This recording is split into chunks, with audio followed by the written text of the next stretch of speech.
Well, Jeff, we know the region loves building big, probably borderline obsessive, but getting a financial center off the ground is much harder a task than building the world's largest tower.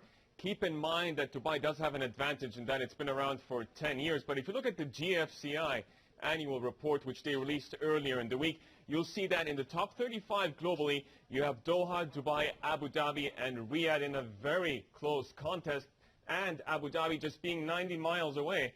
But Jeff Singer was confident he could keep Dubai ahead of the rest. The firms that come into the DIFC are seeking to establish a presence in the region. So when they establish themselves here, they have a tremendous airport, they have roads, they have hospitals, they have schools in which their families can live, and then they can then do their business not only for the UAE, but also for the broader Gulf and the extended region. Do you feel Abu Dhabi Center has a major advantage because of the fact that you have not just significant oil resources, but also some of the world's largest sovereign wealth funds just around the corner?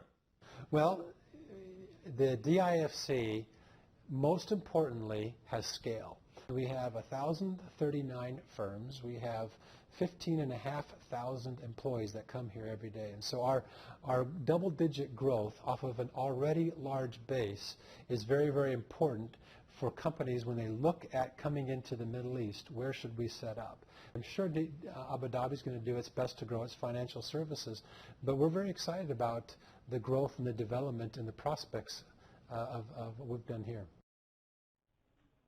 A strong year for the DIFC then, but just to pick up on your point, Jeff, about the debt, because investors I've spoken to are still concerned about Dubai's debt profile. Remember in 2009 you had the call for the debt standstill, which shook global financial markets. But Jeff Singer feels that Dubai is in much better stead. Earlier in the week, they did reach the refinancing agreement with Abu Dhabi, but that doesn't include some $40 to $50 billion in government-related entity debt that comes due in the next 3 years. Here's what he had to say. Dubai is a high beta economy, and so when you have a little bit of good news in the rest of the world, Dubai reacts extremely positively. And so that's what we saw in the last two or 3 years.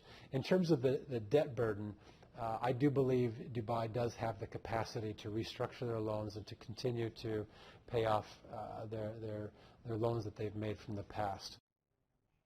Dubai has seen an economic revival as a result of its perceived safe haven status. 2013, actually, Dubai was the world's best performing stock market, over 150% in gains, and 2014 also a very strong start. A fascinating story. We'll see whether the government can manage some of the exuberance in the property market.